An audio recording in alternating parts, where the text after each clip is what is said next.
Hi guys, John here. Welcome back to another video. Today's video is going to be on the green tree python and feeding.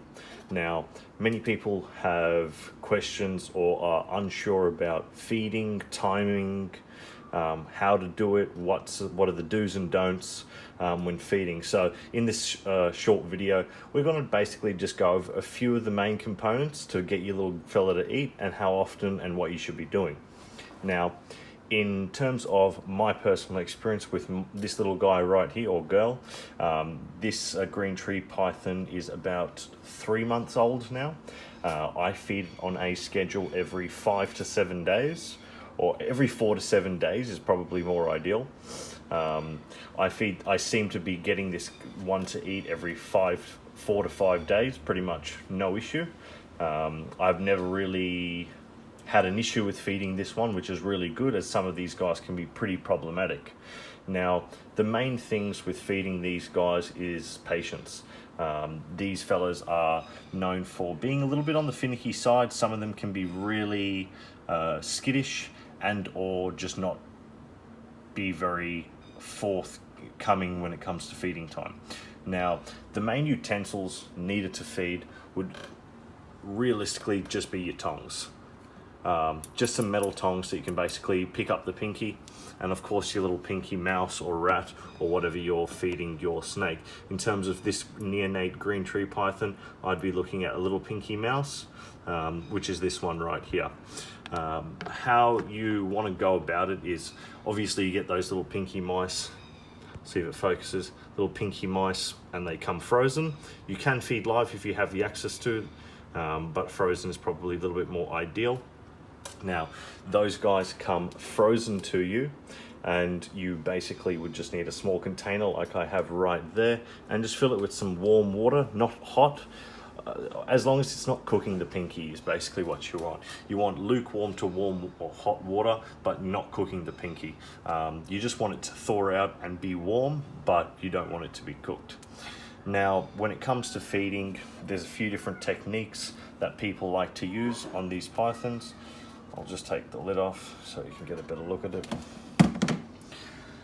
There's a few different things you can do. Some people like to rub its tail, pinch at it a small amount, not to the point where you'd be hurting it or anything like that, but just to basically irritate it to invoke a strike and a feeding response out of that. Now, when you've got a good green tree python like the one I've got here, you really don't need to do anything. You will eat pretty much 9 times out of 10 just showing it the pinky, and it will just munch on it.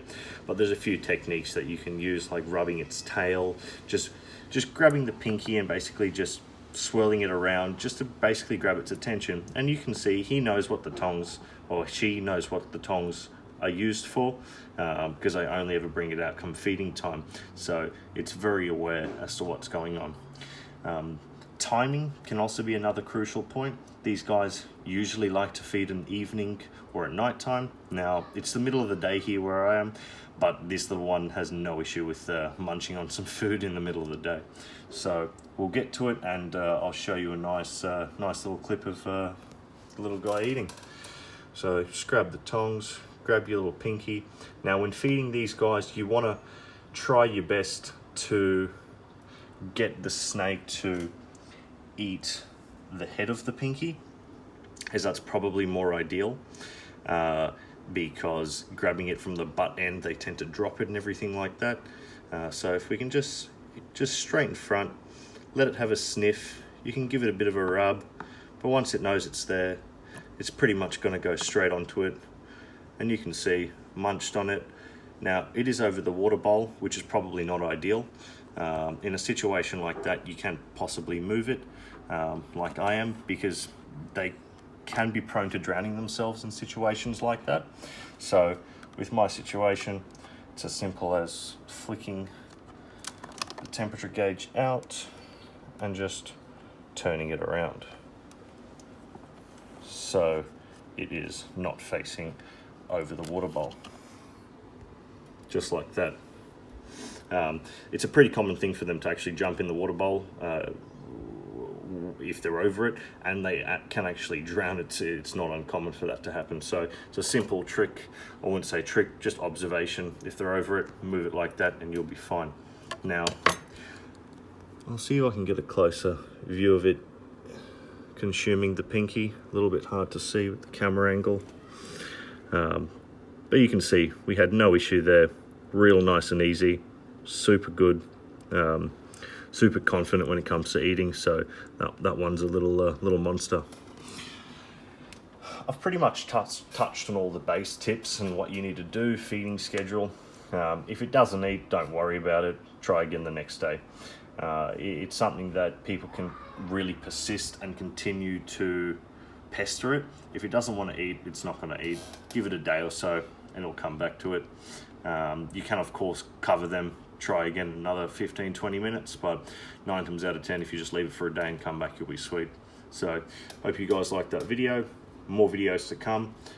Leave a comment and like, and let me know what you want to see when it comes to everything else. And soon I'll do a setup video of these bioactive setups that I got here. So look forward to that.